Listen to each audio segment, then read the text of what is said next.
یہ جو ہمارا ملک ہے نا پاکستان، اس کی اس دور حاضر کی پوری تاریخ میں انفرادیت یہ ہے کہ یہ ایک نظریے کی بنیاد پر کھڑا ہے.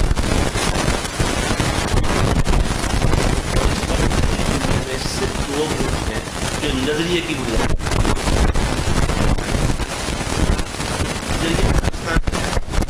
اسرائیل جس ایک نظریے کی بنیاد پر. تو پاکستان کس نظریے پر بنایا گیا؟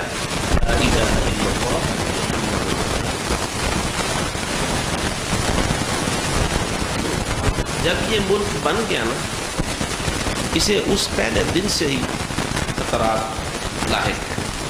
بڑے بڑے بہت سارے ہیں ویسے تو، لیکن بہت بڑے مستقل خطرات اس ملک کو گھیرے ہوئے، بڑے بڑے.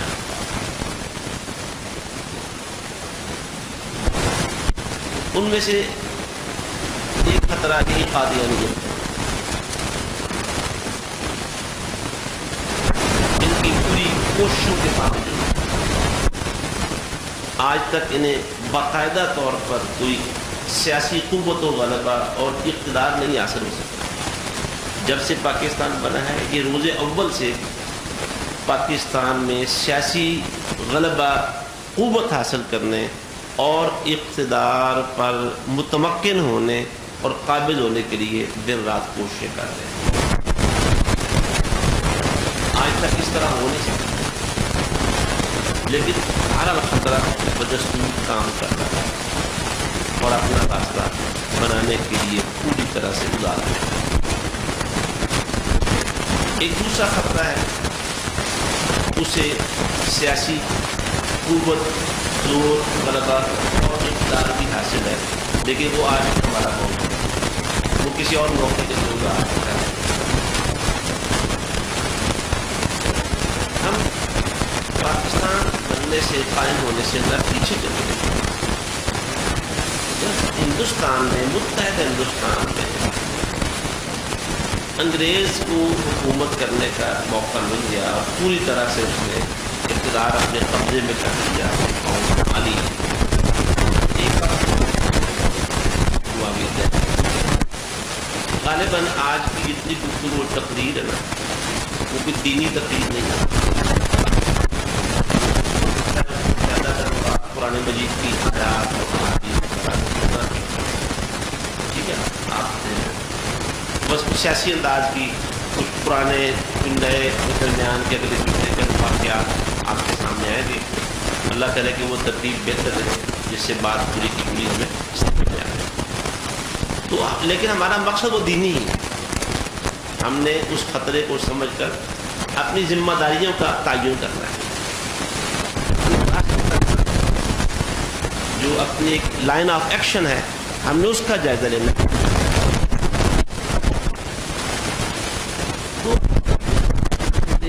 کو اقتدار حاصل ہو گیا، یہاں پورا ساری ریاستیں اپنے قبضے میں لے لی، پورا نظام اور سسٹم سنبھال لیا. تو یہاں مختلف قومیں تھیں، مسلمان بھی تھے، ہندو بھی تھے، سکھ بھی تھے اور دوسرے بھی تھے. ہندو مذہب کی آگے شاخیں برانچیں بھی تھیں، دیگر لوگ بھی تھے. لیکن انہیں سب سے جو مشکل کیس اس ملک میں نظر آیا نا، وہ مسلمانوں کا کیس تھا. مشکل کیا تھی اسے؟ یہ اپنا سر اطاعت اس کے آگے جھکاتے نہیں، اسے اپنا آقا اور اپنا مقتدر تسلیم کرنے کے لیے تیار نہیں. انگریزی اقتدار مسلمانوں کو ہضم نہیں ہو رہا. انہوں نے دیکھا کہ یہ مر مٹنے والی تجربہ ہو گیا. یہ پھر لمبی تاریخ ہے کہ وہ خود اپنے اکثر اقتدار میں جائزہ لیتے رہے.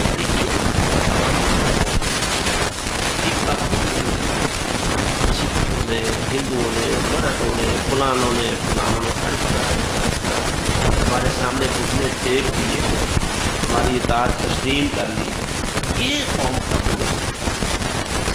تو جب اس کے اقتدار کا سورج یہاں غروب ہو رہا ہے اس وقت انہیں یہ نقطہ ویسے سمجھ میں آیا. درمیان میں جو کوششیں ہوتی رہیں میں ان کی طرف آتا ہوں, لیکن اس وقت انہیں سمجھ میں آیا کہ انہیں زیر کیسے کیا جا سکتا, اس کا حل کیا ہے, اس قوم کا علاج کیا ہے. اور اس وقت ان کا سورج غروب ہو رہا. اور دیکھیں آپ, یہ چھوٹا سا ملک انگلینڈ برطانیہ, اور کہاں سے دیکھیں آپ وہ مغرب سے چلا چلتے چلتے ملک فتح کرتے کرتے کرتے کرتے یہاں اس سے آگے نہیں جا سکتے, یہاں سے پیچھے. علامہ اقبال نے اس پر نظر لکھی ہے, ویسے اس میں لکھی ہے اعجاز ہے کسی کا یا گردش زمانہ, اعجاز ہے کسی کا یا گردش زمانہ, کہ ٹوٹا ہے ایشیا میں سحر فرنگیاں. بڑھتا ہے بڑھتا ہے بڑھتا ہے, یہاں ہمارے ہاں پہنچے ہیں تو یہاں بھی اس کی اقدار کو بریک لگ گئی. نہ صرف بریک لگی بلکہ ایسی ان کو کک بیک ہوا کہ یہاں سے واپس جاتے سمٹتے سمٹتے کہاں جا کے ہوگا جہاں سے وہ نکلا. اعجاز ہے کسی کا. علامہ اقبال کا اشارہ اسی طرف ہے کہ وہ کچھ قوم ایسی تھی یہاں جن سے کوئی معجزے ہی ہوئے ہیں کہ انگریزی اقتدار پھر ہندوستان سے آگے نہیں بڑھتا. دیکھ لا اس سے جاتے جاتے سمجھ میں آئی یہ بات کہ اس قوم کا علاج ان کو لڑانے بڑھانے والی قوم کیا ہے. ویسے اگر ہم سوال کریں, ایک دفعہ ایک پروگرام تھا اس میں ہمارے شیخ الاستاذ حافظ عبدالسلام بٹوی صاحب حافظ اللہ نے سوال کیا, دیکھو یار مسلمان امن پسند قوم ہے کہ لڑنے بڑھنے والی قوم. سوال یہی سوال میں آپ سے بھی کرتا ہوں, ہم امن پسند ہے کہ لڑنے بڑھنے والے؟ جی انہوں نے کہا نہیں بات ایسے نہیں. حافظ صاحب نے کہا جواب غلط ہے, اور میں بھی یہی سمجھتا ہوں جواب غلط. اللہ نے تو ہمیں کہا ہے قرآن مجید میں قاتل قتال کرو ان سے, بڑھو ان کے ساتھ. جب تک دنیا سے اتنا شرک کا غلبہ اور زور, اللہ سے بغاوت کا زور ٹوٹ نہیں جاتا, تب تک تم قتال کرو. بیٹھنے آپ کیسا ہے کرام رسول اللہ صلی اللہ علیہ وآلہ وسلم کی وفات کے بعد آرام سے بیٹھے رہے مدینے میں. انہیں مدینے سے کتنی محبت, پیارے پیغمبر صلی اللہ علیہ وسلم سے کتنی محبت, تو کیا اس محبت کی بنا پر وہ مدینے میں جم کر بیٹھے؟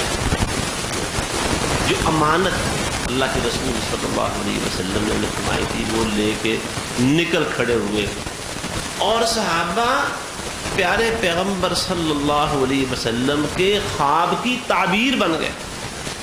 خواب کیا تھا؟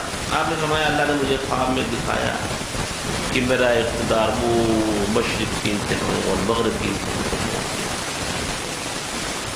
آپ کے خواب کی تعبیر کن کے ہاتھوں پہ پوری ہوئی؟ صحابہ کرام. وہ عمل پسندی سے گھروں میں بیٹھے رہے, نکل کھڑے. تو مسلمان حقیقت میں اپنے قرآن اور پیارے پیغمبر صلی اللہ علیہ وسلم کی سنت اور سیرت پر عمل کرنے کی وجہ سے یہ امن پسند ہیں, اس میں کوئی شک نہیں. دنیا میں امن چاہتے ہیں, لیکن امن کے قیام کے لیے بہت ساری بیماریاں جسم میں ایسی ہوتی ہیں کہ ان کے علاج کے لیے آپریٹ کرنا, کٹ لگانا. کیا خیال ہے, ایسے ہے کہ نہیں؟ ان کا علاج ہی کوئی نہیں. اور یہ آج کی بات نہیں ہے, اس زمانے کی بات نہیں ہے. آپ صدیوں پیچھے چلے گئے. ایسی بیماریاں جو اوپر دوا لگانے سے اور پیٹ میں دوا ڈالنے سے ٹھیک نہیں ہوتی, ان کے علاج کے لیے کٹ لگانا. یہ ہمارا جہاد یہ وہی کٹ لگانا جسم میں, انسانی معاشرے کے جسم میں امن قائم کرنے کے لیے, خرابی دور کرنے کے لیے, اس پہ موجود فتنہ ختم کرنے کے لیے, بیماری دور کرنے کے لیے کٹ لگانا. اور ڈاکٹر کا کٹ لگانا کسی کو برا لگتا ہے؟ نہیں برا لگتا نا. بس یہ مسلمان کی کٹ دنیا کو صحت دینے کے لیے, امن دینے کے لیے, انسانی معاشرے کو تحفظ دینے کے لیے, لوگوں کی عزتیں بچانے کے لیے, لوگوں کے مالوں کو تحفظ دینے کے لیے, لوگوں کی جانوں کی حفاظت کے لیے اللہ نے مسلمانوں کو نکل کھڑے. رسول اللہ صلی اللہ علیہ وسلم امرت ان اقاتل الناس حتى يشهدوا ان لا اله الا الله وان محمد رسول الله او كما قال النبي صلی اللہ علیہ وسلم. جب تک لوگ لا الہ الا اللہ اور محمد رسول اللہ کی شہادت نہیں دے دیتے اور اس کے تقاضے پورے کرنے کے لیے نماز نہیں پڑھنے لگ جاتے، زکوٰۃ نہیں دینے لگ جاتے، تب تک مجھے قتال کا حکم ہے۔ آپ نے فرمایا بعثت بالسیف بین یدی الساعہ او کما قال، مجھے قیامت تک کے لیے تلوار دے کے بھیجا گیا۔ یہ تھی وہ بیماری مسلمانوں کی جس کا علاج انگریز کے پاس نہیں۔ بڑی کوشش کی، لڑنے پڑنے اور مر مٹنے والی، جانے دینے والی قوم، جنگ کے میدانوں میں بڑا کچھ مسلمان قابو نہیں، باقی سب قابو آ گئے، ایک مسلمان قوم تھی جو ان کے قابو ہوئے۔ انگریز نے پھر بندے خریدے، بڑے لوگ جائیدادیں جاگیریں۔ 1857 میں جو تحریک آزادی چل رہی تھی بڑے انگریز، اور انگریز کو دانتوں پسینہ ہے، اور اس نے اپنے اقتدار کو مضبوط کرنے کے لیے طے کر لیا تھا کہ اب ہمارے اقتدار کے آگے جو بھی لوگ آئیں گے ان کی ندیاں، ہم ان کی لاشوں کے ڈھیر لگانے کا پرواہ نہیں کریں، اور ایسا کیا انہوں نے۔ ایک جلیانوالہ باغ کا واقعہ ہی پوری انسانی جو تاریخ ہے اس زمانے کی، وہ انسانوں کو دہلا دینے کے لیے تھا۔ ایک جلیانوالہ باغ کا واقعہ ایک دن کا، کتنا خون کیا، کتنے انسانوں کو موت کے گھاٹ اتارا جو تحریک آزادی کا حصہ تھا۔ اس زمانے میں جو بڑے بڑے نامور مسلمانوں سے غداری کرنے والے اور انگریز سے انعام پانے والوں میں ایک مرزا قادیانی کا خاندان، انہوں نے قادیان سے، جو ضلع گرداسپور کا ایک گاؤں ہے، اپنے 50 جوان اور 50 گھوڑے خدمت کے لیے اپنے مائی باپ کو پیش کیا، ہماری پیشہ کی خدمت کی۔ اچھا، بڑے بڑے پردہ نشینوں کے نام دیا۔ اس وقت سرکاری اقتدار کی عبائیں پہن کر پورے پروٹوکول کے اندر ہیں وہ خاندان، اور رہتے ہیں اب بھی جنوبی پنجاب کا ایک بڑا نامی گرامی خاندان ہے۔ وہ اس وقت برسر اقتدار ہے، جن کو مسلمانوں سے غداری کے عوض میں اور انگریز سے وفاداری کے عوض میں اس وقت جاگیریں ملی، باغات ملے۔ اس زمانے میں کنویں جو انگریز نے لگا کے دیے تھے زمینوں کو شراب کرنے کے لیے، وہ کتنے کنویں دیے، اور سنا ہے میں نے کہ وہ باغات آج تک بھی موجود ہیں، اور ان کا پھل ہر سال تحفے میں آموں کا تحفہ وہ سرکار انگلینڈ کو ہر سال بھیجا جاتا ہے۔ اب تک جس خاندان کو مسلمانوں سے غداری کے عوض میں اور انگریز سے وفاداری کے عوض میں وہ زمینیں ملی، پتہ نہیں کتنے ہزاروں ایکڑ، اس میں جو باغ تھے خاص طور پر آموں کے باغ، وہ باغ آج تک بھی ہیں، اور ان سے پھل کا تحفہ بڑے اہتمام سے پیک کر کے ہر سال اپنے آقاؤں کو انگلینڈ بھیجا جاتا ہے اب تک، اور وہ خاندان اب بھی اقتدار سے بن گئے پاکستان میں۔ تو یہ ایک قادیان کا یہ مرزے کا خاندان بھی ان وفاداروں میں شامل ہے۔ پھر وقت گزرتا گیا تو یہ جو مسلمانوں میں زور تھا نا، جہاد کا زور جو ٹوٹ نہیں رہا تھا، بیٹھتے نہیں تھے، ادھر سے کٹ مر کے ادھر سے شروع ہو جاتے تھے۔ وہ کیا کہا کہ اہل خرد جہاں میں مثل خورشید جیتے ہیں،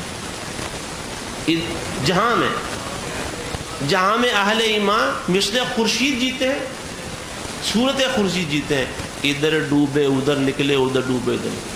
سورج یہاں سے طلوع ہو رہا ہوتا ہے، کسی جگہ پہ غروب ہو رہا ہوتا ہے، یہاں سے غروب ہوتا ہے اور آگے وہ طلوع ہو رہا ہوتا ہے، وہ قابو نہیں آ رہے تھے۔ اس نے ان کا جو علاج ڈھونڈا، وہ ایک ان جو پودا مل گیا، وہ مرزا غلام احمد قادیانی کی صورت، اس کی پوری دعوت و تحریک جو کہ لمبا موضوع ہے، خلاصہ یہ ہے، اس نے مسلمانوں میں دو شخصیات نے اس وقت جو بظاہر بڑی لکھنے لکھانے والی علمی شخصیات تھی مسلمانوں میں، اور حقیقت یہی ہے تاریخ پڑھ کے کہ سچی تاریخ زمانے کی، کہ انہیں انگریز نے پلانٹ کیا تھا، تیار کیا، تنسیح جہاد کا فتویٰ دیا کہ انگریز حکومت کے خلاف جہاد کرنا منسوخ ہے۔ انگریز حکومت مسلمانوں کی وفادار اور ہمدرد ہے، خیر خواہی ہے، بشرطے کہ اس سے وفاداری کی جائے، ہمدردی کی جائے، خیر خواہی کی جائے۔ ان میں سے ایک بہت پیش پہ جانے والا مرزا غلام احمد قادیانی، اس نے مرحلہ وار آہستہ آہستہ آگے بڑھتے بڑھتے بالآخر نبوت کا دعویٰ کیا نبوت. اور یہاں یہ بات سمجھنے کی ہے نقطہ علمی حوالے سے کہ غلام احمد قادیانی مرزا دور حاضر کا، آپ اسے مسلمہ قذاب کہہ لیں، متنبی کہہ لیں، اس نے جو اپنے نبی ہونے کا دعویٰ کیا نا وہ ایک دم سے نہیں کر لیا. وہ بذامی لکھتا رہا، آگے آہستہ آہستہ بڑھتا رہا. تو کئی علماء حق نے اس کے دعویٰ نبوت سے پہلے کچھ نے پیشگوئی کر دی تھی کہ یہ شخص کبھی نبوت کا دعویٰ کرتے ہیں. پہچان اللہ تعالیٰ کئی لوگوں کو بصیرت دیتے ہیں. سنن ترمذی میں روایت موجود ہے، رسول اللہ صلی اللہ علیہ وسلم نے فرمایا اتقوا فراست المؤمن فانه ينظر بنور اللہ. مومن کو اللہ تعالیٰ وہ نور بصیرت اور وہ فراست ایمانی دیتا ہے کہ وہ حالات کو بھانپ لیتا ہے. کئی اہل حق پہچان گئے کہ یہ بالآخر نبوت کا دعویٰ کرے اور وہی. اور آج بھی کئی لوگ ہیں، میں اور آپ کبھی ہم کسی شخص کو دیکھ کر پہچان سکتے ہیں کہ یہ قادیانی ہے یا نہیں؟ کوئی پہچان سکتے ہیں؟ دیکھ کے صرف دیکھ کے نہیں پہچان سکتے ہیں، اور وہ پہچان ہونے بھی نہیں دیتے. لیکن ایسے اہل بصیرت موجود ہیں جو دیکھ کے پہچان ہیں. یہ 2-3 سال پہلے کی بات ہے، میں عمرے پہ گیا ہوا تھا تو مدینہ منورہ میں مدینہ الرسول علی صاحبہ الصلاۃ والسلام میں ہمارے گجرانوالے کے بہت بڑے عالم دین ہیں حافظ عمر صدیق، قادیانیت کے بارے میں بہت علم اللہ نے بصیرت دی. انہوں نے بتایا وہاں کچھ لوگ دیکھتے بھی کہتے میں الحمدللہ قادیانیت کو دیکھ کے پہچان گیا. کہتے ہیں مسجد نبوی کے اندر مجھے ملے، اپنی شناخت مٹا کے جاتے ہیں، قادیانیت والی شناخت مٹا کے جاتے ہیں وہاں، اپنے آپ کو مسلم شو کروا کے دنیا بھر سے پاکستان سے جاتے ہیں. یہی تو ہمارے ہاں مطالبہ چل رہا تھا سالہ سال سے کہ مذہب کا خانہ شناختی کارڈ میں اور اس میں پاسپورٹ میں داخل کرو، اور قادیانی وہاں اپنے آپ کو غیر مسلم لکھے، ورنہ وہ دنیا ہمارے پاس اب تک بھی پاکستان سے مسلمانوں کا پاسپورٹ بنا کے جاتے ہیں، سعودی عرب میں جاتے ہیں. کتنے لوگ سارا سال سعودی عرب میں کام کرتے رہے مسلمانوں کے پاسپورٹ پر، جب وہاں سے کام ختم ہوا دوبارہ وہ ظاہر ہو گئی تو ہم نہیں. وہ کہتے ہیں میں پہچان لیں ہم. مدینہ منورہ میں نے دیکھا اور دیکھ کے میں نے بات چیت شروع کر دی. بس چوتھا جملہ شروع ہوا وہ بھاگنا شروع ہو گئے، کھسکنے لگ گئے کہ اس نے تو ہمیں پہچان لیا. لوگ پہچان لیتے. ہمارے استاد الاساتذہ الشیخ ابو الطیب مولانا عطاء اللہ علی بوجانی طیب اللہ ثراه وادخلہ فی فصیح جنات، اللہ ان پر رحمت نازل کرے، وہ بھی پہچان لیتے. ان کی لائبریری تھی، لوگ پڑھنے کے لیے آتے تھے، دکان تھی، لوگ کتابیں خریدنے آتے تھے. ان کے بیٹے حافظ احمد شاکر صاحب بتاتے ہیں کہ ایک مقالہ نگار مقالہ لکھنے کے لیے ان لائبریری میں ان کے پاس آتا رہا. مولانا اس کی خدمت کرتے رہے، چائے پانی بھی کرتے رہے، کتابیں بھی مہیا کرتے رہے. جب اس کا مقالہ مکمل ہو گیا تھیسس، تو اس نے بعد میں کہا کہ میرے لیے بڑے اعزاز کی بات ہے، اگر ایک صفحہ آپ مجھے یہ لکھ دیں کہ میں نے آپ کی لائبریری میں آ کے میں نے آپ سے رہنمائی حاصل کی ہے، اور اس طرح اگر آپ لکھ دیں میرے لیے یادگار بھی ہوگا اور اعزاز بھی ہوگا. مولانا فرمانے لگے ٹھیک ہے میں لکھ دیتا ہوں. ایک چیز تم لکھ دو، کیا؟ تم مجھے ایک کاغذ پہ لکھ کے دے دو کہ مرزا غلام احمد قادیانی پکا کافر بے ایمان اور لعنتی تھا، میں تمہیں یہ لکھ کے دے دیتا ہوں. حالانکہ اس پورے عرصے میں قادیانیت پر مرزا کے موضوع پر ایک جملہ بھی ان کا آپس میں تبادلہ نہیں ہوا. مولانا اس کی خدمت کرتے رہے، چائے پلاتے رہے. آخر میں جب یہ کہا تو اس کا رنگ ہو گیا، کہنے لگا جی یہ کیا بات ہوئی؟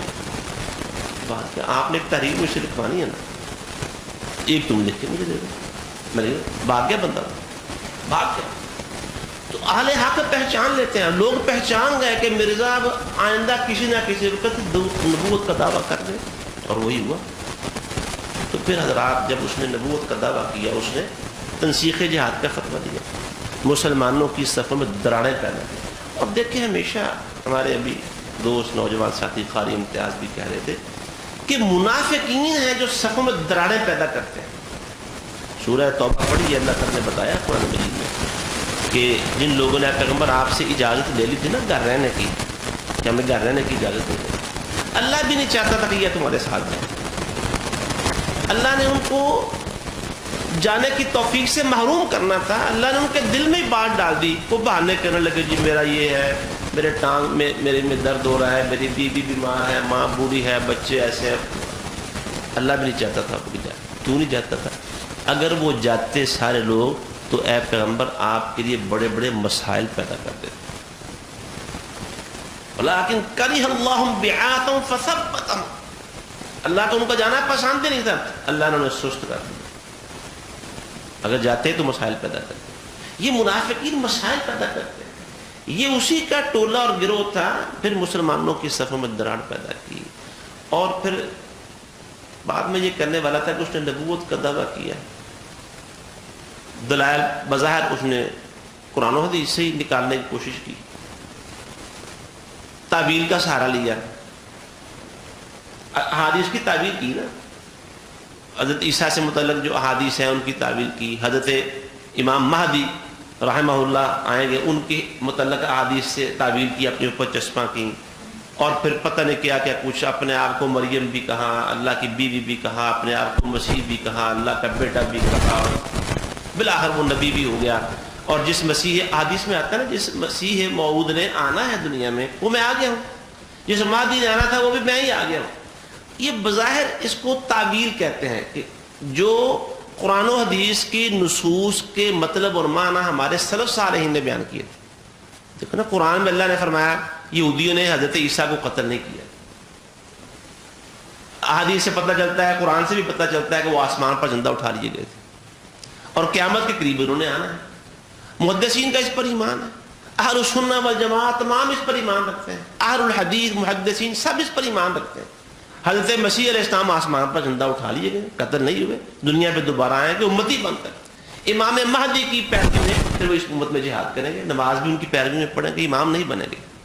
ہمارا ایمان ہے ایسا ہی ہوگا اور وہ ہو کر رہنے والا ہے.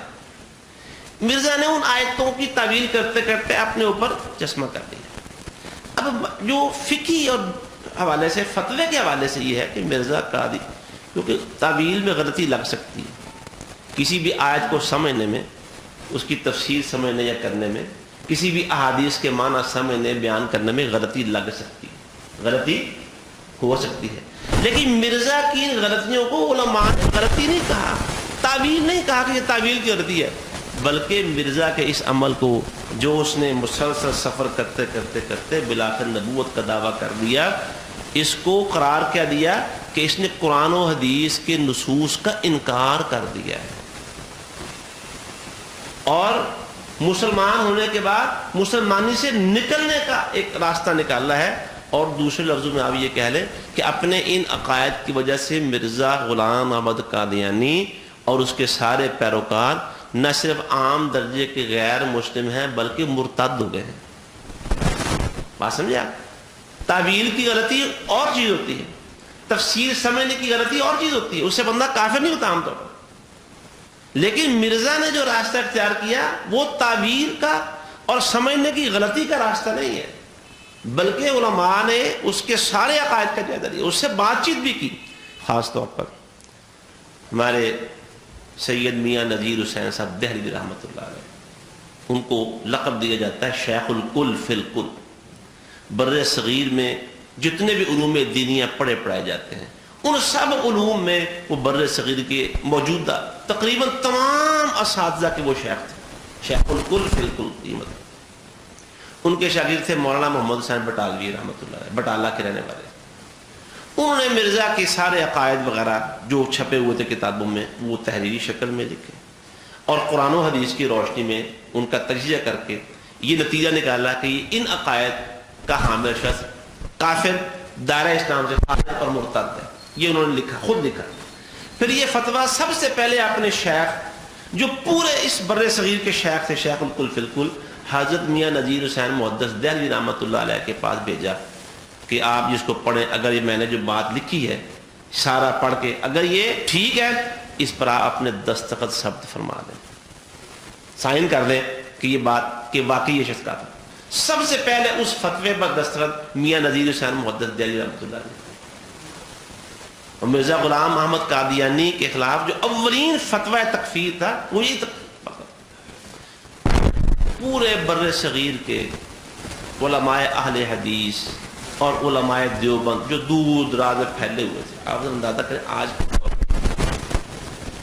ٹیلی فون کی سہولتیں, اب اس سے آگے ٹیلی فون سے آگے موبائل کی سہولتیں, پھر موبائل سے آگے جی واٹس ایپ اس میں ہے جی, فلاں اگر ہم وہ ایپ کر لیں تو جناب اتنی جلدی رابطہ ہو جاتا ہے, یا آپ ویڈیو کال کر لیں, ویڈیو چیٹ کر لیں, فلاں سہولتیں سب.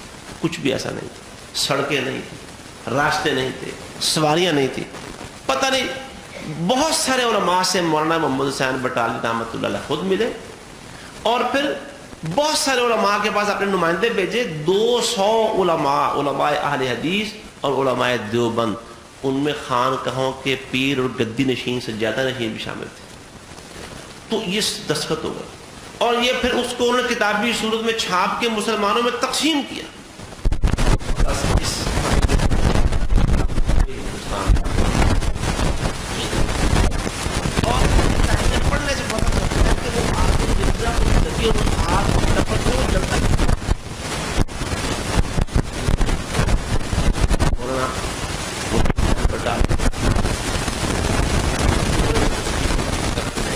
موقع بھی دیتے رہے, کچھ مقدمات بھی اس کے خلاف. یہ بات کرتے کہ یہ قادیانی نے جب یہ نبوت کا دعویٰ بھی کیا اور مسلمانوں کے صف میں دراڑیں ڈالی طرح طرح سے, کچھ لوگ اپنے ساتھ ملائے, اور پھر مسلمانوں میں جو چیز اس نے فروغ دینے کی کوشش کی, وہ کیا چیز, سب سے بڑی چیز جو انگریز اس سے مقصد حاصل کرنا چاہتے ہیں, تنسیخ جہاد کا فتح, تنسیخ جہاد. اور بر صغیر کی تاریخ پڑھ کے دیکھیں, میں پھر دوبارہ دہراتا ہوں, 2 بڑی نامور شخصیات, ان میں سے ایک یہ مرزا غلام احمد قادیانی تھا, جنہوں نے انگریزی حکومت کے خلاف جہاد کو منسوخ قرار کیا, اور سب لوگوں سے کہنے کی کوشش کی تھی حکومت کی تابع داری کرے, یہ مسلمانوں کی ہمدرد ہو. تو یہ اگر اس وقت کڑی سے کڑی آج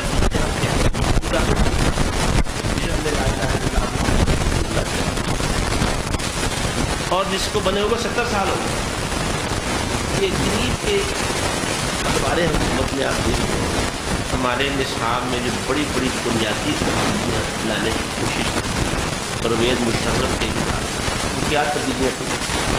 سورۃ توبہ یہ اسکولوں کے سلیبس سے آپ نے کہا, سورہ انفال نے کہا, سورہ احزاب نے کہا یہ اس میں نہیں ہونی چاہیے. اور یہ سورہ توبہ کیا ہے, سورہ انفال کیا ہے, سورہ احزاب کیا ہے, یہ جہاد کی صورت ہے, جہاد و قتال کی صورت ہے.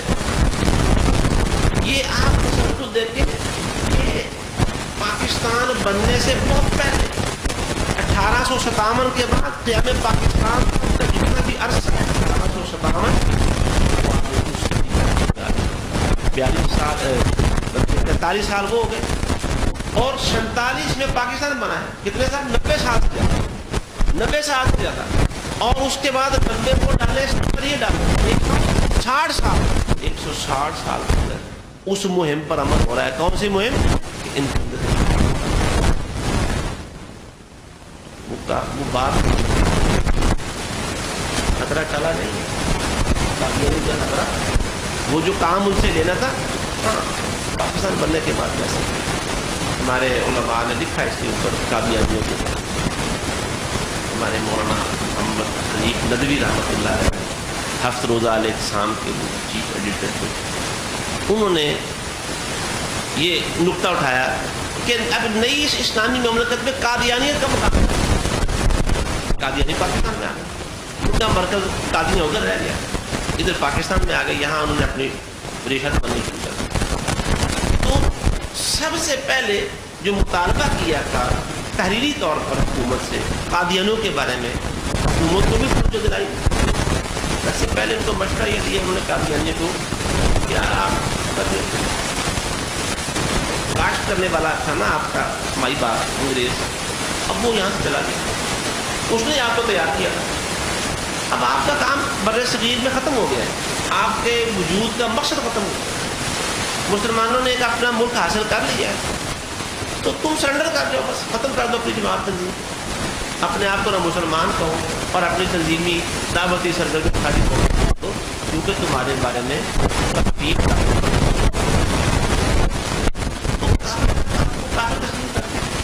حکومت کو کہا کہ مطالبہ کرو، بلکہ ان سے کہا کہ تم خود حکومت سے مطالبہ کرو. تو پاکستان جب بنا نا تو جیسا کیسا بھی ابتدائی قانون تھا اس میں اقلیتوں کے تو مولانا حنیف ندوی رحمۃ اللہ علیہ نے حفظ اللہ السلام کے ذریعے میں کہا تھا قادیانیوں کو کہ تم حکومت سے خود مطالبہ کر دو کہ ہمیں ایک غیر مسلم اقلیت قرار دے دیا جائے تاکہ تم غیر مسلم اقلیت دینے کا مطلب یہ ہے عزت جان مال آبرو ہر چیز محفوظ رہے گھر محفوظ رہے تو تمہاری تمہارا تحفظ کھولتا ہے.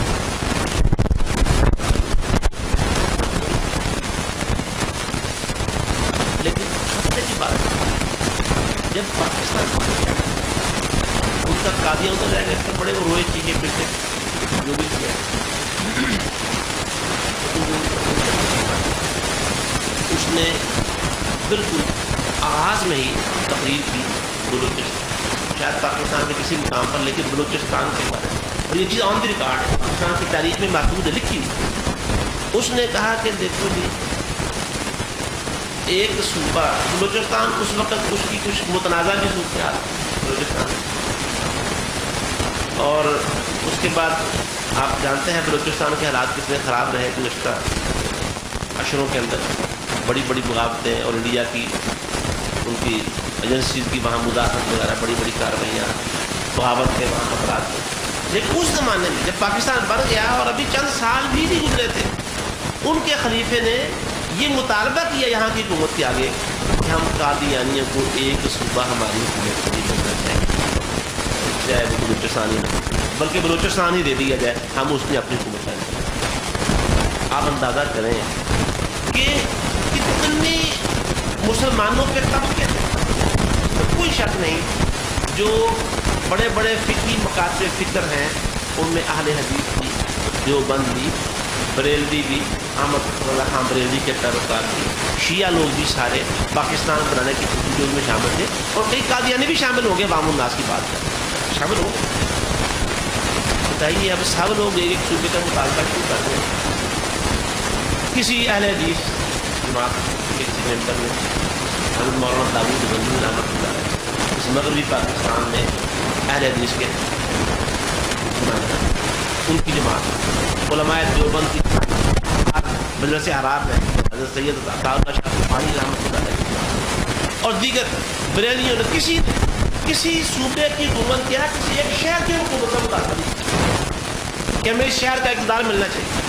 یہ واحد قادیانی جماعت ہے جس نے پاکستان بننے کے ساتھ ہی مطالبہ رکھ دیا ہمیں ایک صوبہ الگ دیا جائے.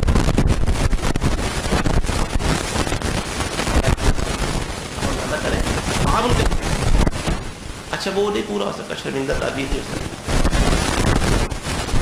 لیکن وہ آرام سے نہیں بیٹھے آج تک آرام سے نہیں بیٹھے. وقت گزرنے کے ساتھ آہستہ آہستہ کیا ہوا 1974 میں اسمبلی میں باقاعدہ طور پر اس کی رودادیں یہ آج سوشل میڈیا پہ بہت تفصیل کے ساتھ آ رہی ہے کہ باقاعدہ بھٹو صاحب اسمبلی میں اور وہاں قادیانیوں کے نمائندوں کو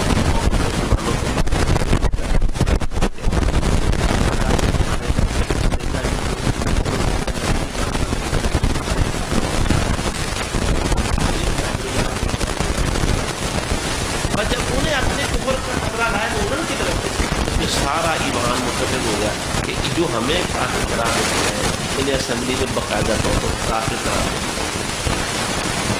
میں ایک تھوڑی آگے بڑھنا سے پہلے خطرے کی بات سے آگے ہندوستان میں جس وقت یہ فتنہ کھڑا ہوا ہے اس وقت ہندوستان میں مسلمانوں کی حکومت تھی. آپ میری بات سمجھ میں آ رہی یہ اقدار جو آپ کو جو مسلمانوں کی حکومت اور اقدار نہیں تھا ورنہ اگر مسلمانوں کی حکومت تو پھر اس دور کے مسلمہ کا علاج بھی وہی ہونا تھا جو سیدنا ابوبکر صدیق رضی اللہ تعالیٰ عنہ کے علاج کیا ہوا تھا کہ مدینہ سیدنا خالد بن ولید رضی اللہ تعالیٰ عنہ کی قیادت میں غالباً حضرت ابوبکر صدیق رضی اللہ تعالیٰ عنہ ایک پورا لشکر بھیجتے ہیں مسلمہ کذاب سرکوبی کرتے اور اس کو اس کے اور مورخین نے لکھا ہے کہ رسول اللہ صلی اللہ علیہ وآلہ وسلم کے تمام تر غزوات میں جس میں آپ خود شریک ہوئے وہ اور جن غزوات میں آپ شریک نہیں ہوئے جتنی جنگیں ہوئی جو شہید ہونے والے تھے جامع شہادت نوش کرنے والے تھے 10 سالوں میں ان کی تعداد 250 کے قریب بنتی ہے 250 سے کچھ اوپر بنتی ہے 10 سال میں جامع شہادت نوش کرنے والے صحابہ کی تعداد کتنی بنتی ہے 250 لیکن اس ایک معاملے میں مسلمہ کذاب کا کلا کما کرنے اور اس کی جھوٹی نبوت کے قلعے کو مسمار کرنے کے لیے صحابہ کرام جو جامع شہادت نوش کرتے ہیں وہ 2000 کے قریب ہوں گے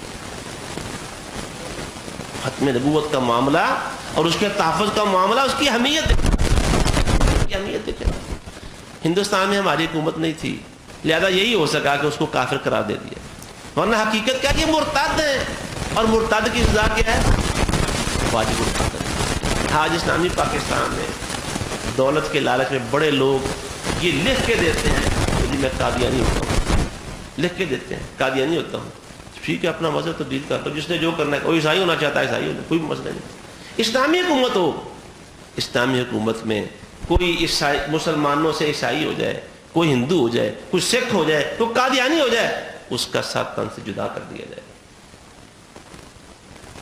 اسلامی حکومت ہو تو پھر یہ ہوتا ہے مرتد کی سزا کیا ہے وہ واجب القتل آپ سیرت اٹھا کے دیکھیں خلفائے راشدین کے زمانے کی تاریخ اٹھا کر دیکھیں ان کا اثر شرعی حکم اگر اسلامی حکومت ہوتی اس وقت یا اب بھی صحیح معنوں میں اسلامی حکومت ہوتی خلافت راشدہ کی طرز پہ تو قادیانی مرتد ہے واجب القتل ہے یہ غیر مسلم اقلیت ذمیوں میں نہیں آتے یہ غیر مسلم اقلیت میں نہیں آتے اگر اسلامی حکومت یہ فائدہ اٹھایا مطالبہ کیا ہمیں صوبہ میں 1974 میں اس کو غیر مسلم اقلیت قرار دے دیا گیا لیکن اس سے تھوڑا پیچھے چلتے جس وقت سکوت ڈھاکہ پاکستان کے لیے ایک بہت بڑا سامنا ہے اسے بلایا نہیں جاتا ہمارے جسم کا ایک وجود ہم سے کاٹ کے لگا اندرا گاندھی نے کہا تھا کہ 2 قومی نظریہ ہم نے خلیج بنگال میں بہا دیا اور افسوس کی بات یہ ہے اس کی کہی ہوئی بات آج ہمارے ملک کے حکمرانوں کے منہ میں ڈال دی گئی ہے ہمارے کئی حکمران کہتے ہیں 2 قومی نظریے کو بھول جائیں آج کی بات کریں 2 قومی نظریے کیا یہ سبق ہمیں ہمارے اقتدار میں بیٹھے ہوئے حکمران ہمیں دے رہے ہیں کہ 2 قومی نظریہ بھول جاؤ کیسے بھولیں یار ہم نے لاکھوں جاننے جائے بھائی لاکھوں عزتیں قربان کی ہیں ہمارے کتنے بچے جو دیہوں کی انیوں پہ لہرا دیے گئے ہماری کتنی مائیں اور بیٹیاں ایسی جو ہجرت جس کو ہجرت کرنی اور اس کے بعد انگریزوں کی اور وہ سکھوں اور ہندوؤں کے گھروں میں ان کے بچے پیدا کرتی رہی 2 قومی نظریہ بلاتے ہیں اور سبق کون دے رہے ہیں ہمارے حکمران دے رہے ہیں آپ ذرا اس خطرے کی سنگینی کو دیکھیں خطرہ وہ یہ ہے جو مختلف شکلوں میں ہمارے اندر سرایت کر رہا ہے دیکھیے سرطان جو ہے سرطان یہ اعلان کر کے نہیں آتا میں آگے کینسر کی بات کر رہے ہیں اس کا پتہ اس وقت چلتا ہے جب سارا کام ختم ہو جاتا ہے بہت سارے لوگوں کو جی یہ 30 درجے کا ہے اور کہتے ہیں کہ شوکت خان ہسپتال جو کینسر کی پاکستان کی باہر مثالی علاج کا ہے تو کہا جاتا ہے 30 درجے میں داخل ہو جائے وہ لیتے ہی نہیں بلکہ اکثر مریض پہلے درجے والا پہلی اسٹیج کا لیتے ہیں بڑی مشکل ہے دوسری اسٹیج والا تیسری اسٹیج والا لیتے ہی کام ختم ہو آپ 1974 سے پیچھے جائیں تو تھوڑا سا یہ سکوت ڈھاکہ تھا جو انڈیا نے کرنا تھا اس کی ایجنسی نے فوجوں نے جو کرنا تھا کردار ادا کرنا تھا وہ تو دشمن تھے کرنا ہی کرنا تھا یہ منافق جو ہماری صفوں کے اندر بیٹھے ہوئے تھے اور اقتدار کی راہداریوں میں گھسے ہوئے تھے ہاتھ لگا کے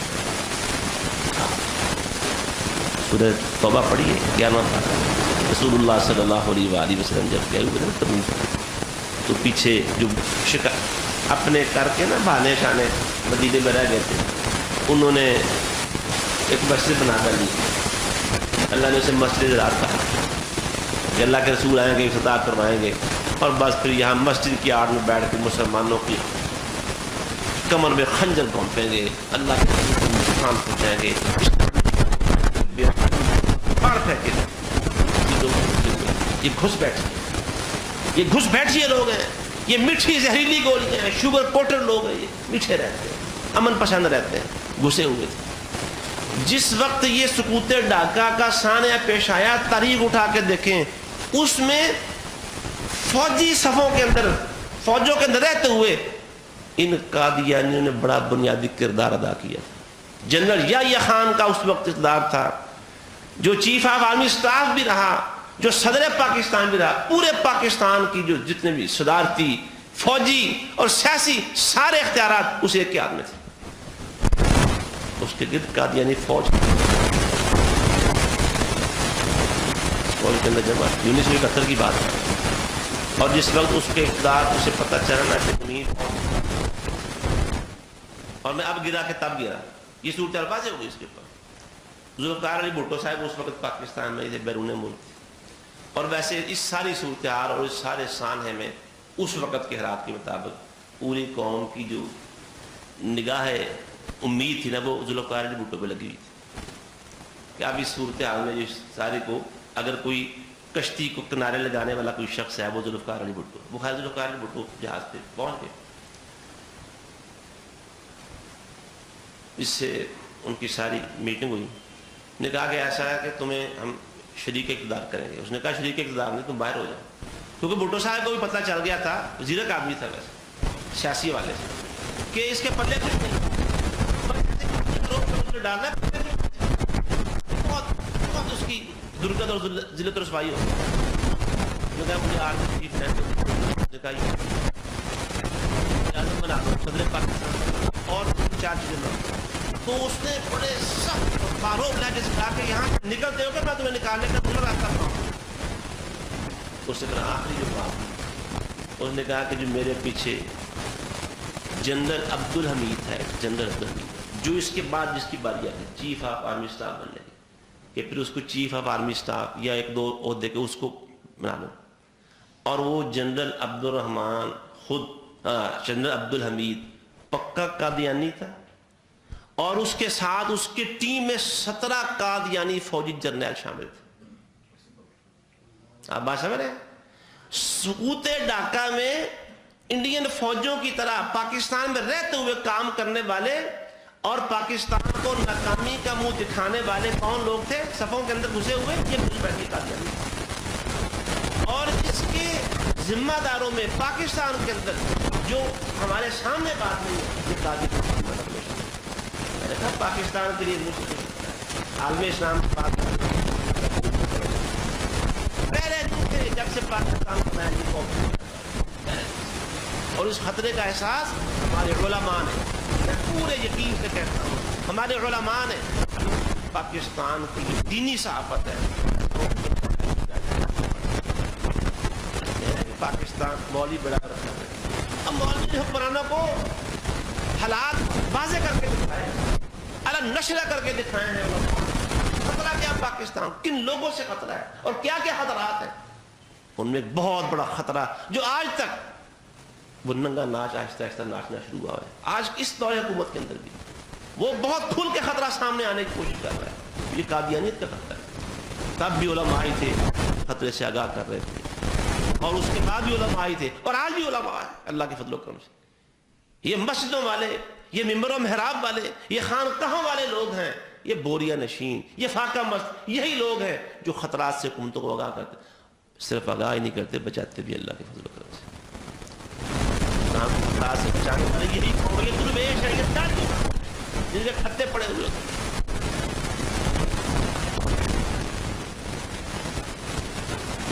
خطرات سے فوجی جرنیل، ٹاپ کے جرنیل تھے قادیانی، اس وقت فوج کے اندر فوج کا ہر زمانے میں ایک روح ہے، لوگوں کے دلوں میں ایک ان کی عظمت بھی ہے، ہیبت بھی ہے، آج بھی، آج تک جب کوئی بات ہوتی ہے تو پھر لوگوں کی نگاہیں فوج کی طرف امید کی نگاہیں ہوتی ہیں کہ یہ فوج اب کچھ کرے، اب تک بھی صورتحال یہی۔ لیکن یہ، اور یہ صرف فوج کی بات میں کر رہا ہوں، آپ عدلیہ میں چلے جائیں، آپ پولیس میں چلے جائیں، آپ مقننہ میں چلے جائیں، ہر شعبے میں یہ گھس بیٹھی ہے موجود، ایک دوسرے کا تحفظ کرتے ہیں، اپنے قوم کو پروموٹ کرتے پڑھاتے ہیں اور لوگوں کو دنیا کو بتاتے ہیں جی پاکستان میں ہماری حالت بڑی بری ہے۔ اور ویسے ایک بات ہے، پاکستان کا ایک کراماتی پہلو، اور اس پر بھی علماء نے لکھا تھا کہ اگر قادیانی پاکستان میں متعین ہو جائے نا کہ قادیانی ہے کون، بات سننے کی بات ہے، نوٹ کرنے کی بات ہے، علماء نے لکھا، ہمارے مولانا حنیف ندوی علیہ الرحمہ نے لکھا علیہ السلام کے اندر، اور علماء نے لکھا اگر قادیانیوں کی شرعی حیثیت پاکستان کی حکومت متعین کر دے کہ یہ قادیانی کیا ہے، یہ مسلمان ہے کہ نہیں ہے، تو دنیا بھر میں ان کی پہچان ہو جائے گی کون ہے۔ جب پاکستان میں قادیانیوں کو 1974 میں اسمبلی میں کافر قرار دیا گیا، پوری مسلم دنیا نے ان کو کافر قرار دیا۔ آپ غور کر رہے ہیں پاکستان کی ذرا وزن دیکھتے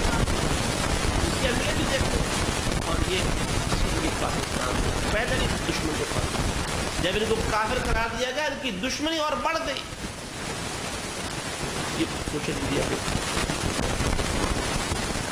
ان کا مرزا اس کے بعد مستقل طور پر ہیڈ پاکستان کو چھوڑ کے پہنچی وہیں پہ خاد ان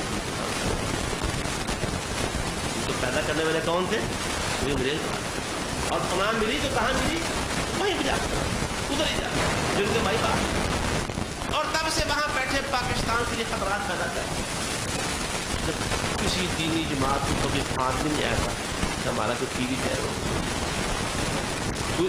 ٹی وی چینل تو دور کی بات ہے، ریڈیو اسٹیشن کا بھی خواب نہیں آیا، تب اس کے پاس سیٹلائٹ ٹی وی تھا، سیٹلائٹ ٹی وی جب سیٹلائٹ آیا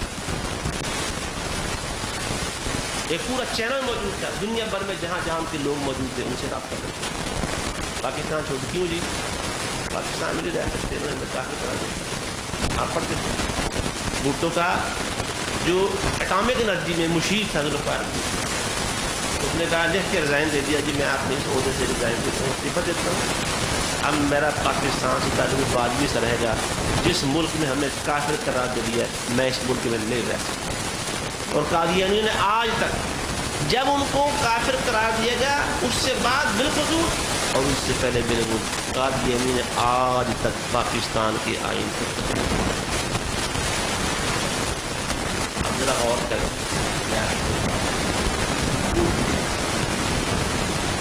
داڑھی بنا جماعت کھڑی ہو کر کہہ دیں کہ ہم پاکستان کے آئین کو نہیں تسلیم کرتے۔ آپ چند دنوں کے اندر پتہ کر لیں گے کہ اس کا پاؤ کیا ہے، اس بات کا مطلب کیا ہے۔ کوئی بندہ کہہ دے کہ میں پاکستان کے آئین کو نہیں مانتا، تسلیم نہیں کرتا، اور یہ ایسے لوگ پکڑے گئے، ان کو پھانسیاں بھی ہوئی ہیں، ہم کہتے ہیں وہ غلطی کرتے، وہ انتہاؤں کو چھو گئے۔ پاکستان یہ کافرستان ہے، یہاں کی حکومتیں کافر ہیں، ملحد ہیں، طاغوت کی حکومتیں ہیں، یہاں کے فوجی طاغوت ہے، یہاں کے سیاستدان طاغوت ہے، یہاں کے بینک طاغوت ہے، ان کو لوٹو مارو قتل کا مل سکتا۔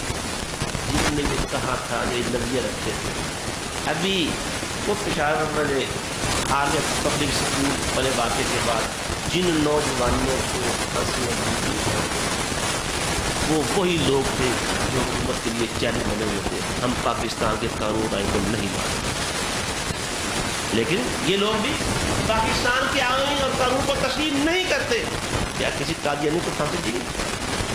بتائیے ایک قادیانی کا نام لے کے بتائیے، ان کا قصور کیا تھا؟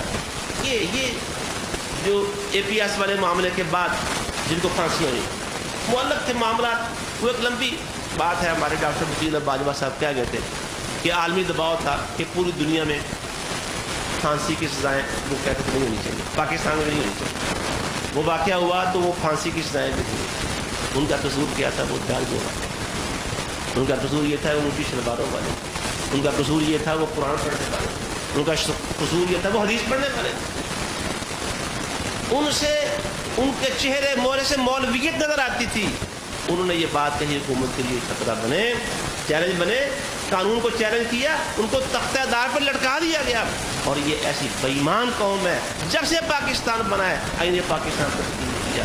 1974 کے بعد وہ اس قانون کو اپنے جوتوں کی بوٹوں کی نوک پہ رکھے ہوئے ہیں، اور اس کے ساتھ جس طرح بچے بال کے ساتھ کھیلتے ہیں ٹھوکریں مار مار کے، یہ پاکستان کے قانون اور آئین کے ساتھ ایسے کھیلنے والی قوم ہے، اور آج تک کیسی اس نے کہا تھا ایٹمی سائنسدان نے کہ اب میں پاکستانی ہوں، دفاع ہو گیا۔ یہودیوں نے اسے نوبل پرائز دیا، یہودیوں نے اسے نوبل پرائز دیا تھا، اور یہ وہ شخص ہے جس نے پاکستان کے ایٹمی راز امریکہ کو بتایا، ایٹمی راز پاکستان کا کہا جاتا جی راز جو صدر مملکت کے عہدے سے ہو جائے فارغ، اس کا مدت اقدار پوری ہو جائے، وزیر اعظم اپنا ٹینیور پورا کر لے یا اسے کسی وجہ سے عہدے سے ہٹا دیا جائے، کوئی آرمی چیف ہے وہ ہو، کوئی ISPR کا بڑا عہدیدار ہو، یا اس کے علاوہ تو اس کے پاس جو ملکی راز ہے وہ ظاہر نہیں کر سکتا، اگر وہ کرے گا تو اس کے خلاف انکوائری ہوگی، قانونی چارہ جوئی کی جائے گی، ہے کہ نہیں؟ اور بات ٹھیک ہے، جو راز ہوتے ہیں حکومتی وہ راز رہنے چاہیے، وہ افشا نہیں کرنے چاہیے۔ اور تم نے ڈاکٹر عبدالسلام کا کیا بگاڑ لیا؟ اس نے پاکستان کے ایٹمی راز سارے امریکہ کو جا کے دیے، تو کون پوچھنے والا تھا اس کو؟ کوئی اس کی طرف میری آنکھ سے دیکھ سکا ہے؟ نہیں دیکھ سکا۔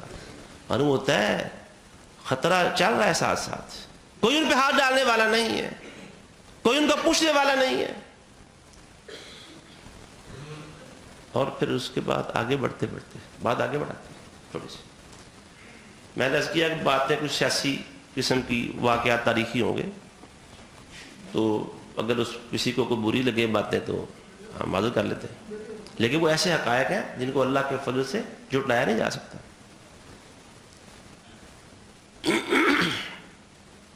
میں جو واقعہ آپ کو سنانے والا ہوں اس واقعے کا قادیانیت کے ساتھ کچھ تعلق ہے یا نہیں یہ مجھے نہیں پتا، لیکن آپ دو باتوں کو آپس میں ملا کے خود سمجھیں۔ نواز شریف کا دوسرا دور حکومت ہے، دوسرا دور، اس میں جنرل جہانگیر کرامت جو چیف آف آرمی اسٹاف تھے، لاہور میں یہ بالکل مال روڈ کے ساتھ نا نیول وار کالج ہے، یہاں انہوں نے خطاب کیا جو ان کا یہاں آئے تو حکومت کو انہوں نے ایک تجویز پیش کی کہ یہاں ایک نیشنل سیکیورٹی کاؤنسل ہونی چاہیے پاکستان میں۔ آپ نیٹ پہ جا کے کہیں بھی کھول کے دیکھ رہے، یہ کوئی راز کی بات نہیں، صرف میں توجہ دلا رہا ہوں، یاد دہانی۔ اس کے کیوں ضرورت ہے؟ اس میں فوجی ماہرین بھی ہونے چاہیے، سیاسی لوگ بھی ہونے چاہیے، فلاں بھی، سب کو ملا کر نا ایک نیشنل سیکیورٹی کاؤنسل ہونی چاہیے جو اس ملک کے انتظام و اسلام کو دیکھے ہر حوالے سے دیکھے۔ اب وہ کس بنا پر، کس اخلاص سے یا کس نیت سے یہ تجویز دی، 12 اخباروں میں چھپی اب بھی موجود ہے۔ نواز شریف نے بحیثیت وزیر اعظم اس کے اس بیان کا نوٹس دیا اور انہیں بلا کے کہا کہ آپ نے اپنے اختیارات سے تجاوز کیا ہے، جو آپ کی ذمہ داری ڈیوٹی ہے نا وہ سرحدوں کی حفاظت کرنا ہے، آپ جرنیل ہیں تو سرحدوں کو دیکھیں، اندر ملک میں آپ کی خدمات کی رائے کی ضرورت ہوگی تو آپ سے حکومت مشورہ لے لے گی۔ آپ کون ہوتے ہیں یہ رائے دینے والے؟ اپنے طور پر آپ نے حدود دو اختیارات سے تجاوز کیا ہے۔ یہ بات بار آگے بڑھی تو جنرل جہانگیر کرامت نے کہا کہ میں پھر استعفیٰ دے دیتا ہوں، اور نواز شریف کا مقصد بھی یہی تھا، بات کرنے کا دباؤ ڈال رہا تھا جیسے۔ اس نے اگلے دن اپنے دوستوں جو فوج میں ان کے ساتھ تھے انہوں نے منع کیا، بھی ایسا نہ کریں۔ اس نے کہا میں وعدہ کر رہا ہوں میں ریزائن دے رہا ہوں۔ خیر ریزائن دے دیجیے، ریزائن ہو گیا، اخباروں میں چھپ گیا۔ آگے پھر نئے آرمی چیف کے لیے ماحول شروع ہوئی، لیکن جس وقت جنرل جہانگیر کرامت نے یہ تجویز دی اگلے دن یا اس سے اگلے دن پھر ریزائن کر لیا اپنے عہدے اور ذمہ داری سے، اخباروں میں خبریں آ گئی ریزائن ہو گیا۔ حالانکہ اس کے ساتھی فوجی جرنیلوں نے، کور کمانڈروں نے منع کیا کہ تم ریزائن نہ دو، یہ نواز شریف پنگا لیتا ہے ہمیشہ فوج کے ساتھ تو اس کو سبق سکھائیں گے۔ اس نے کہا نہیں میں نے ریزائن کرنا ہے۔ اخباروں میں ایک یہ جو بڑی اہم اور بڑی خبر ہوتی ہے نا بات جو حقیقت میں بڑی ہوتی ہے، خطرناک قسم کی، وہ 2 لائنی خبر اور چھوٹے سے کسی کونے میں لگتی ہے اکثر،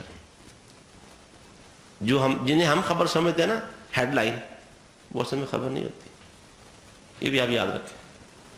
اب جو بڑے بڑے کام ہو رہے ہیں نا، یہ ہوتے ہیں کئی دفعہ، وہ کئی دفعہ لوگوں کی توجہ ہٹانے کے لیے ہوتے ہیں.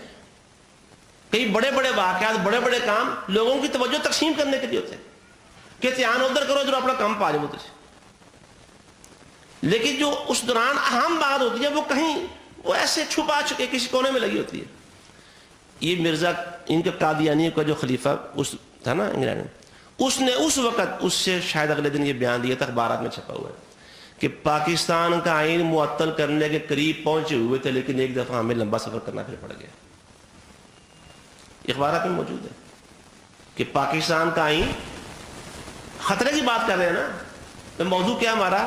قادیانیت مستقل پاکستان کے لیے خطرہ ہے، یہی بات کر رہے ہیں نا جی. تو پاکستان کا آئین معطل کرنا کیا پاکستان کے لیے خطرہ نہیں ہے؟ وہ الگ بات ہے کہ وہ کوئی مقدس گائے نہیں ہے آئین، لوگوں نے بنایا ہے، اس میں اچھی چیزیں بھی ہیں، اختلافی چیزیں بھی ہوتی ہیں، لیکن حیثیت ہے پاکستان، اس میں مسلمان لوگ بھی ہیں، دوسرے لوگ بھی، دوسری کمیونٹی شامل ہیں، اقلیتیں بھی شامل ہیں. پاکستانی ہونے کے حوالے سے پاکستان کا آئین ان کے ہاں محترم ہونا چاہیے. اسلامی حوالے سے نہیں کہہ رہا میں، پاکستانی ہونے کے حوالے سے کہہ رہا ہوں. کیا علماء، کیا عوام الناس، ہم نمازی، کیا چھوٹے کیا بڑے، کیا اگلے پچھلے، ان سب کے نزدیک یہ ایک آئین پاکستانی ہونے کے حوالے سے ایک محترم چیز ہے. ٹھیک ہے. اور وہ کہتا ہے ہم اس پاکستانی آئین کو معطل کرنے کے قریب پہنچے ہوئے تھے، لیکن اس رضائن نے کام خراب کر دیا، اب پھر ہمیں لمبا سفر کرنا پڑے گا. آپ دیکھیں اس واقعے کو، اس کے اس بیان کو، اس رضائن کو اس کے ساتھ ملائیں تو معلوم ہوتا ہے کہ ڈورے ہلانے والے کہیں نہ کہیں چھپ کر بیٹھے رہتے ہیں، اور پاکستان کے ساتھ کھیلنے کا پروگرام وہ ترک نہیں ہوتا، رکتا نہیں ہے، آگے سے آگے بڑھتا ہے. اور پھر ویسے دوسری ایک اور بات یاد دیکھیں، وہ گو اس کا دورانیہ دنوں کے یا ہفتوں کے یا مہینوں کے حوالے سے تو مجھے یاد نہیں ہے، لیکن ہے حقیقت. یہ بھی ایسی حقیقت ہے، اس کو کوئی جھٹلا نہیں سکتا. بس یہ کہ ہمیں غور، میں بھی آپ کو کہہ رہا ہوں شاید اس وقت غور نہ کیا ہو، لیکن بعد میں جب حالات پر غور کرتے ہیں تو قرابے اور آپس میں چیزوں کو جوڑ کے دیکھتے ہیں تو پھر ایک تصویر بنتی چل جاتی ہے. جنرل پرویز مشرف نے جب پاکستان کے اقتدار پر قبضہ کیا تھا، اس وقت بھی جو اس نے پی سی او ایک بنایا تھا، اس کے تحت حلف لیے تھے مختلف لوگوں سے، وہ جب حلف لیے تھے اس وقت پاکستان کا آئین معطل تھا. پاکستان کا آئین معطل تھا. پاکستان کے آئین میں چیف ایگزیکٹو کا کوئی عہدہ نہیں ہے.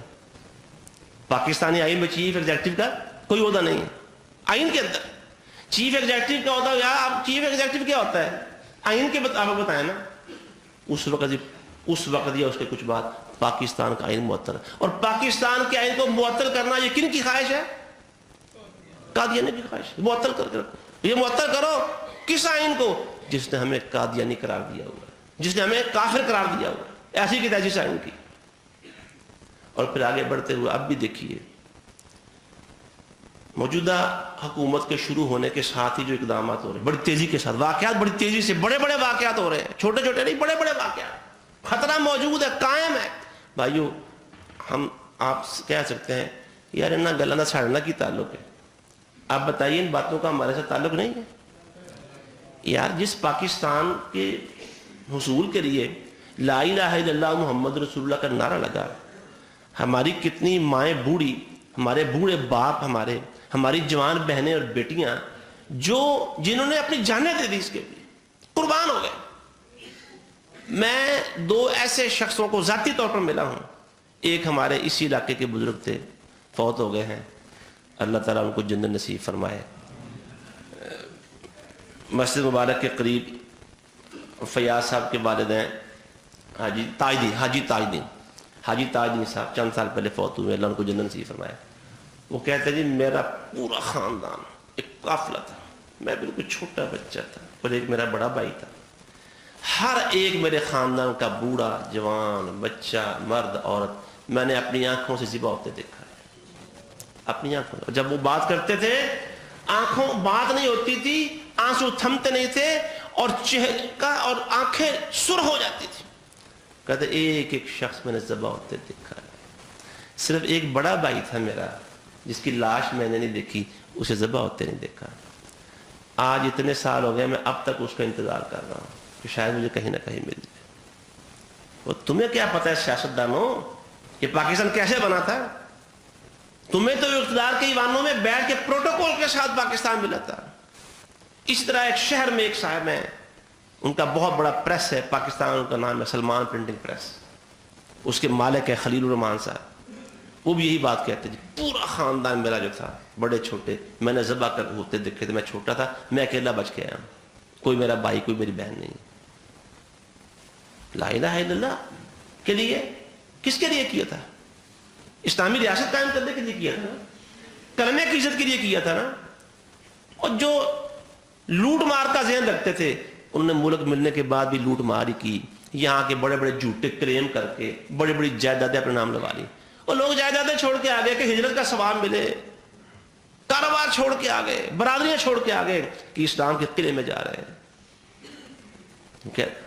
کیا ہم کہہ سکتے ہیں کہ ہمارے باتوں سے کیا سروکار ہے؟ یہ بات ہماری بنتی ہے؟ ہمارا ملک ہے, ہم نے بنایا ہے, ہم نے لا الہ الا اللہ کے لیے قربانیاں دی ہیں.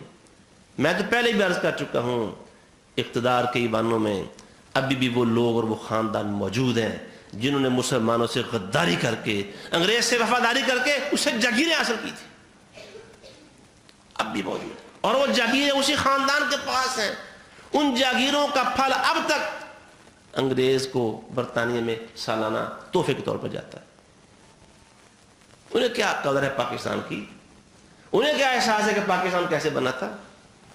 وہ جن کے خاندان ذبح ہوئے, جن کی جائیدادیں لٹیں, جن کے بچے کٹے, جن کی عزتیں وہ سکھوں اور ہندوؤں کے گھروں میں رہ گئی اور ان کے بچے پیدا کرتی رہیں, ان کو پتہ ہے پاکستان کیسے بنا. اب جو واقعات ہو رہے ہیں ان پر غور کیجیے, بڑی تیزی سے ہو رہے ہیں. پوری پاکستان کی تاریخ میں 76 سالوں میں پہلی دفعہ بھی یہ ہوا ہے. نوائے وقت میں چھپا جی, ابھی یہ یوم دفاع تھا نا, یوم دفاع تھا نا ابھی پچھلے اس میں ستمبر میں جی,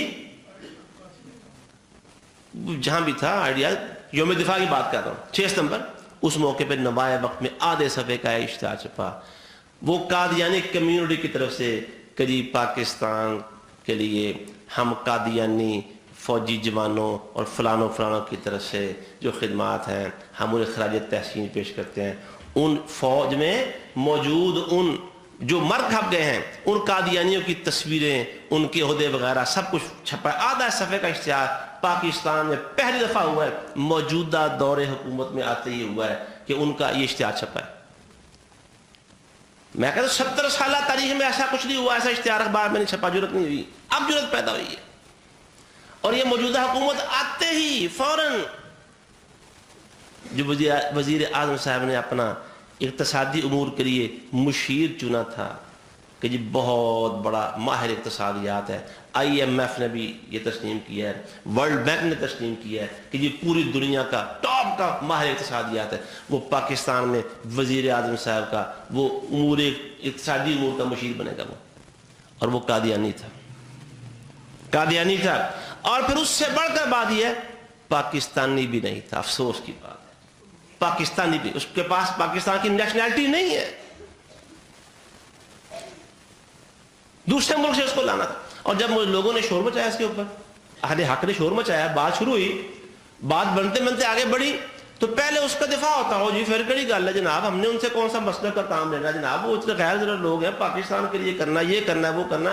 جب اچھی طرح احتجاج کیا گیا اور ناطقہ بند کیا گیا, پھر بڑی مشکل سے 100 تعویلیں دلیلیں کرنے کے بعد اس فیصلے کو واپس لیا گیا. وہ پہلا قدم. دوسرا یہ اخبار کے اشتہار کا آپ دیکھ رہے ہیں. تیسرا کام کیا ہوا, ہماری پوری دنیا میں ٹاپ کی یونیورسٹی, یہ لمز یونیورسٹی, اس میں سے طلباء کا ایک وفد, پہلی دفعہ ایسا ہوا ہے, ایک بہت بڑا وفد طلباء کا, اس میں کچھ اساتذہ بھی شاید شامل تھے, پہلی دفعہ اخباروں میں اطلاع دے. وہ ربوے گیا ہے, ربوے پہنچا ہے, اور وہاں کو ایک جو واقعہ ہوا تھا, ربوے میں قادیانی طلباء اور قادیانی کمیونٹی سے جا کے اظہار یکجہتی کی ہے کہ آپ کے ساتھ یہ جو فلان ناخوشگوار واقعہ ہوا نا, ہم لمز یونیورسٹی والے سب لوگ آپ کے ساتھ اظہار یکجہتی کرتے ہیں, آپ کے ساتھ کھڑے ہیں, آپ کے ساتھ بڑے ظلم اور بڑی زیادتی ہوئی ہے. اس سے پہلے کسی یونیورسٹی کی طرف سے ان کے ساتھ کسی معاملے میں کبھی کوئی اظہار یکجہتی نہیں ہوا. یہ پاکستان کو لبرل بنانا چاہتے ہیں کہ دین و ایمان کی غیرت یہاں ختم ہو جائے. اسی لیے تو وہ جہاد کی آیتیں ختم ہو رہی ہیں نا. سورہ احزاب ختم کی گئی ہے یا کرنے کی کوشش کی گئی. سورہ توبہ، سورہ انفال فلاں نکالیں کہ اندر سے وہ کل ہمارے مقرر فرما رہے تھے، علامہ اقبال نے کہا تھا کہ روح محمد اس کے بدن سے نکال دو. یہ روح محمد نکالنے کی بات ہو رہی ہے. ان کو بالکل بے جان کر دو، بے ضمیر اور بے غیرت قوم بنا دو. ان کے جسم پہ چرکے چلتے رہیں. یہ ایسی مردہ قوم بن جائے کہ سی کی آواز نہیں آنی چاہیے. یہ کتنے واقعات ہو گئے؟ 3 واقعات ہو گئے. 3 واقعات ہو گئے. درمیان میں ایک دو اور بھی ہیں. میں آخری بات کی طرف اشارہ کرتا ہوں. تو یہ جو کرتارپور سرحد کھولی جا رہی ہے، کرتارپور سرحد، اس سرحد سے قادیان تھوڑا سے رہ جاتا ہے.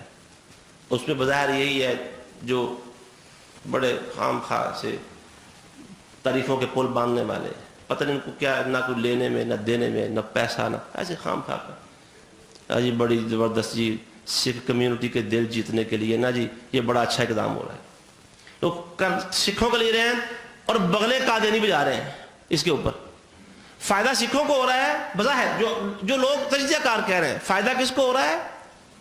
کہا سکھوں کو. سکھ تحریک وہ انہیں بڑا احساس ہے کہ جب پاکستان بنا تھا ہم نے ہندوؤں کے کہنے پر پاکستانیوں پر بڑا ظلم کیا تھا، تو ہم چاہتے ہیں کہ پاکستانیوں کے اس غم کا اظہار کریں. تو چلو پاکستان سرحد کھول رہا ہے، ہمارے گرو شروع سارے نانک بابا فلانا فلانا پاکستان میں آسانی ہوگی تو پاکستان کے ساتھ ہم بھی اس وفا کا بالکل بدلہ دیں گے، یہ کریں گے وہ کریں گے.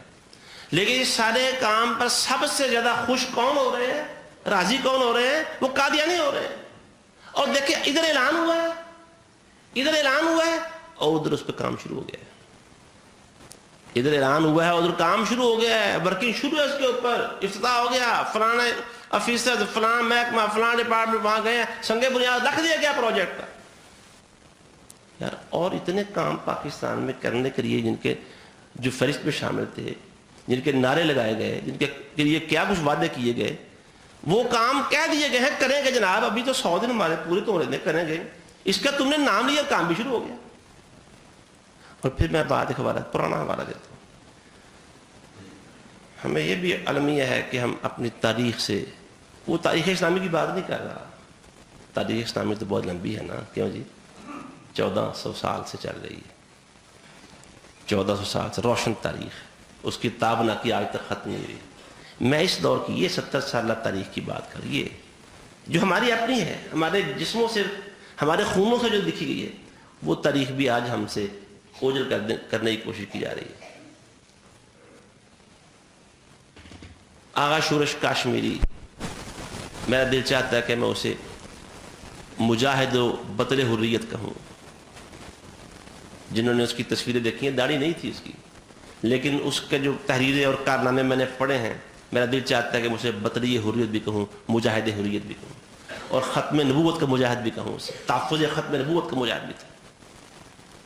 25 سال اس نے جیل کاٹی ہے، لگ بھگ 25 سال جیل کاٹی ہے اس نے اس پاکستان میں. اور 25 سال میں اس نے کہا جی 50 عیدیں میں نے جیل میں کی ہیں.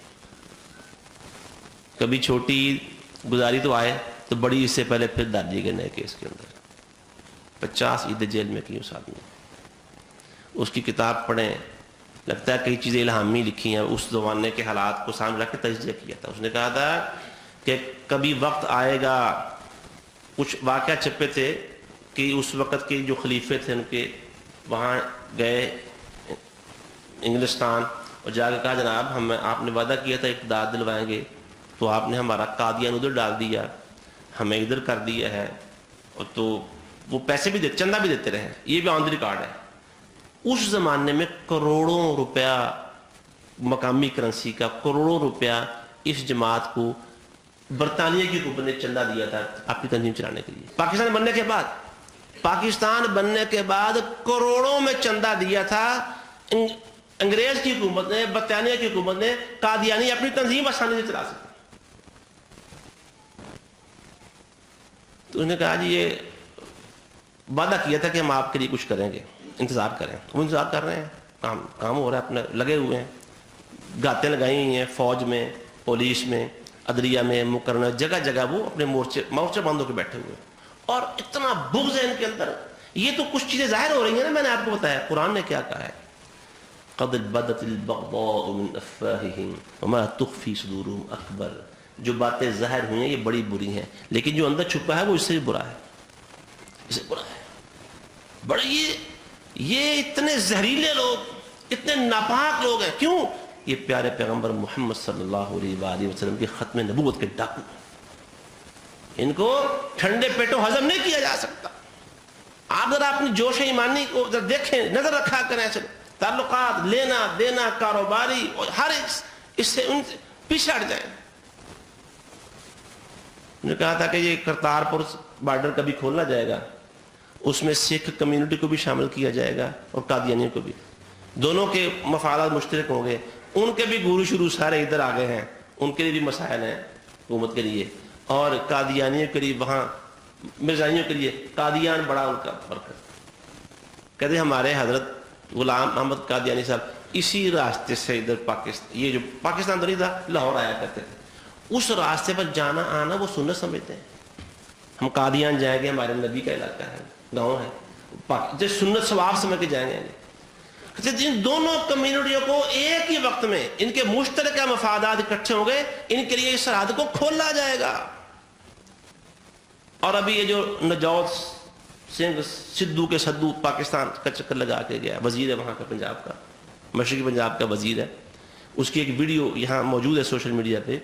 قادیان میں غالباً احمدیوں کے قادیانیوں کے ایک اجتماع میں اس نے مرزا غلام احمد قادیانی کو پوری دنیا کے لیے امن کا پیغام برقرار دیا.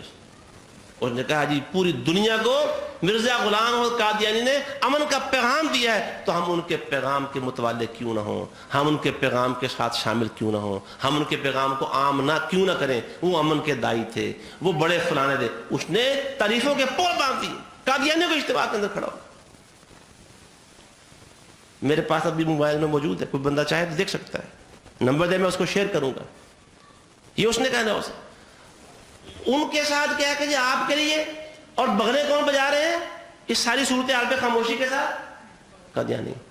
جو بات اس زمانے میں بطل حریت آغا عبدالکریم شورش کاشمیری نے لکھی تھی, اور آج اگر وہی ہونے جا رہا ہے تو سمجھ لیں خطرے کی گھنٹیاں بج رہی ہیں, خطرے کی گھنٹیاں, اور تیزی سے بجنا شروع ہو گئی ہیں, تیزی سے بجنا شروع ہو گئی ہیں. اس لیے حضرات آنکھیں کھولیں.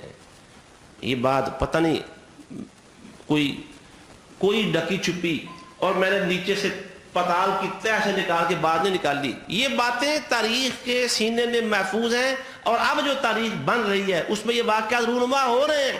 میں صرف ایک تجزیہ کر رہا ہوں اور ان کو واقعات کی کڑیاں آپس میں ملانے کی کوشش کر رہا ہوں. یہ قوم پاکستان کے لیے اور عالم اسلام کے لیے, کیوں پاکستان عالم اسلام میں کہ ماتھے کا جھومر ہے, یہ حقیقت ہے.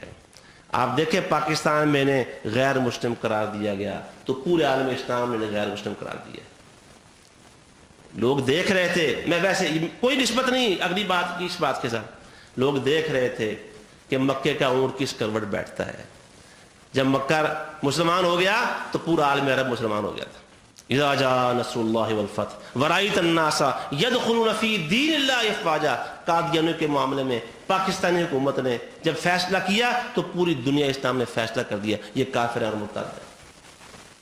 لیکن یہ خطرہ ٹلا نہیں ہے, بڑھ رہا ہے آگے. حضرات اللہ سے دعا بھی کرنی ہے کہ اللہ اس خطرے سے پاکستان کو محفوظ فرما. اور میری دعاؤں نہیں, دھیان رکھنا ہے, ہم نے اپنا احتیاط اپنی آواز آگے پہنچانی ہے اللہ کے فضل و کرم سے. یہ گفتگو بھی اسی لیے کی جا رہی ہے, یہ آواز آگے پہنچے. اور مجھے نہیں معلوم کون لوگ کہاں تک یہ بات پہنچائیں گے اس آواز میں.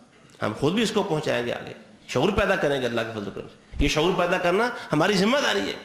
پاکستان جب سے بنا ہے, پاکستان کو جو لاحق خطرات ہیں اہل علم نے پاکستان کو, اس کے سیاستدانوں کو, حکومتوں کو اس سے آگاہ کیا ہے. اور آج ہم بھی الحمدللہ اپنے جو اسلاف ہیں ان کے پیروی میں ہم بھی وہی فریضہ ادا کر رہے ہیں. ہم پاکستان اپنے ملک کے محب ہیں کیونکہ یہ اسلام کے لیے بنا ہے, اور جو لوگ اسلام کے راستے میں رکاوٹ ہیں وہ ہمارے لیے وہ کانٹا ہیں, ہمارے دلوں میں چبھتا ہے. اور ان میں سب سے آگے میٹھی گولیاں, یہ شکر کوٹے لوگ, یہ قادیانی ہیں. اور میں پھر کہوں یہ جو تحریک ہمارے بر صغیر میں قادیانیوں کے خلاف اہل علم نے شروع کی تھی، علماء اہل حدیث نے، علماء دیوبند نے، یہ سارے ہمارے اپنے ہیں، یہ تحریک شروع کی تھی۔ اب بھی جو عالمی طور پر ختم نبوت کی تحریک چل رہی ہے وہ سارے مواد جمع کر کے وہ ہمارے اپنے لوگ ہیں، اور جو بھی ان کے مثبت کام ہیں ان قادیانیوں کے تعاقب میں، ان کے مطالبات میں جو حکومتوں سے ہیں، الحمدللہ ہم ان سب میں ان کے ساتھ ہیں، اکٹھے ہیں ان کے ساتھ۔ اس معاملے کے اندر کوئی دو رائے نہیں، تمام اہل الحدیث، اہل السنہ والجماعہ، بریلوی، دیوبند، علماء اہل حدیث، یہ ختم نبوت کا جو مسئلہ جتنا سنجیدہ اور حساس ہے، اس میں سب لوگ قادیانیوں کے معاملے میں اکٹھے اللہ کے فضل و کرم کے ساتھ، اور ان کا تعاقب اللہ کے فضل و کرم سے ہم سب کرتے رہیں گے اور ان کے پیچھے نہیں ہٹیں گے۔ اللہ تعالی ہمارے پاکستان کی حفاظت فرمائے اور اس خطرے کو سمجھنے اور اس سے نمٹنے کی ہمیں بھی توفیق دے، ہماری حکومتوں کو بھی عقل کے ناخن عطا فرمائے۔ اقول قولی ھذا واستغفر اللہ لی ولکم ولسائر المسلمین وآخر دعوانا ان الحمد للہ رب العالمین۔